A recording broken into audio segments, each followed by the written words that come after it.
Good morning mga guys. Ito po ang mga linuto ngayon ni Mami La. Ayan, fried chicken, pork stick, apritada. Meron po akong Bicol Express.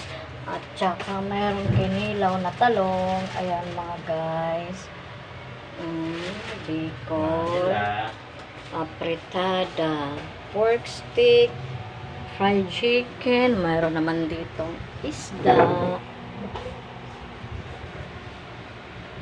pakbit, sitaw, pichay, Patani, at saka pansit. dol, patula, Ayan po lahat mga guys. buwat kalabasa. Thank you po mga guys. Thank you for watching mga guys. Ayan. Yun si Admir nag-aano ng cellophane. Thank you for watching mga guys. God bless you all. Thank you.